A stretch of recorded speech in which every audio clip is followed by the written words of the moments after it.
মুহাম্মদের কাছে কালিমা পড়ে আমি মুসলমান হয়ে গেছি। ওমর বলে কালিমা ফিরিয়ে দে।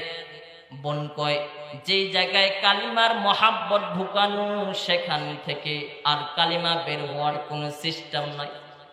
ওমর রাগান্বিত হইয়া কুশের থেকে তরবারিটা বের করে তরবারির উল্টা পিঠ দিয়া বোনের শরীরের উপরে আঘাত শুরু করে দিল। এমন আঘাত করলো বোন সহ্য করতে না পেরে জমিনের মধ্যে পড়ে গেল। বোন মায়ার নামক ডাক দেয়া কয় ভাই রে, আজকে যদি আমার মা থাকতেন, আমার বাবা এই দুনিয়ার মধ্যে থাকতেন, আমার গায়ে একটা আঘাত করতে দিতেন না রে ভাই। আমি আমার মা বাবার বড় আদরের সন্তান। ও ভাই, আমাকে আর মারিও না, আমি সহ্য করতে পারি না রে ভাই। বোনের মায়ার কান্না ওমরের অন্তরের মধ্যে আঘাত করেছে।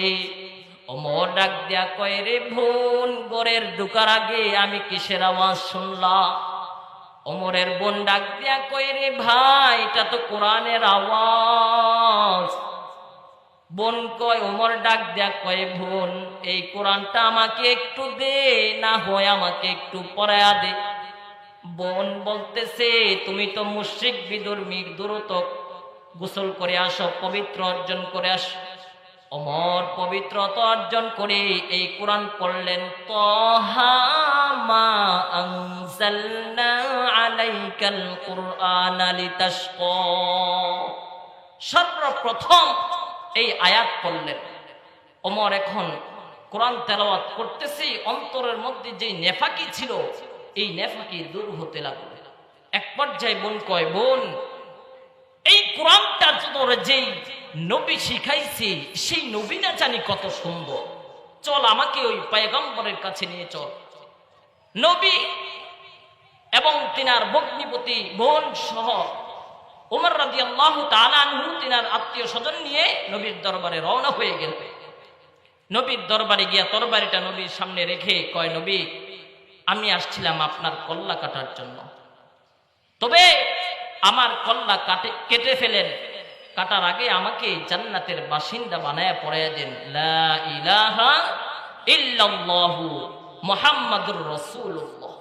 এই কোরআন এত দামি একটা কিতাব, এই কোরআনের সাথে যারা লাগছে আল্লাহ তাআলা তাদেরকে দুনিয়ার মধ্যেও দামি বানিয়ে দিয়েছেন, মৃত্যুর পরেও আল্লাহ তাআলা তাদেরকে দামি বানিয়ে দিয়েছেন। সুবহানাল্লাহ।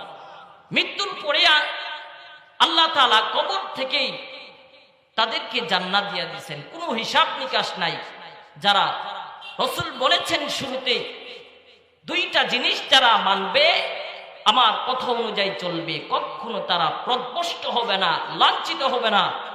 দুনিয়ার মধ্যে আল্লাহ তাআলা তাদেরকে সম্মান ও ইজ্জতের মালিক বানায়া দিবেন, মৃত্যুর পরেও তারা জান্নাতে হয়ে যাবে। এক নাম্বার কিতাবুল্লাহ, এক নাম্বার কি আল্লাহ তাআলার কিতাব, সবাই পড়েন।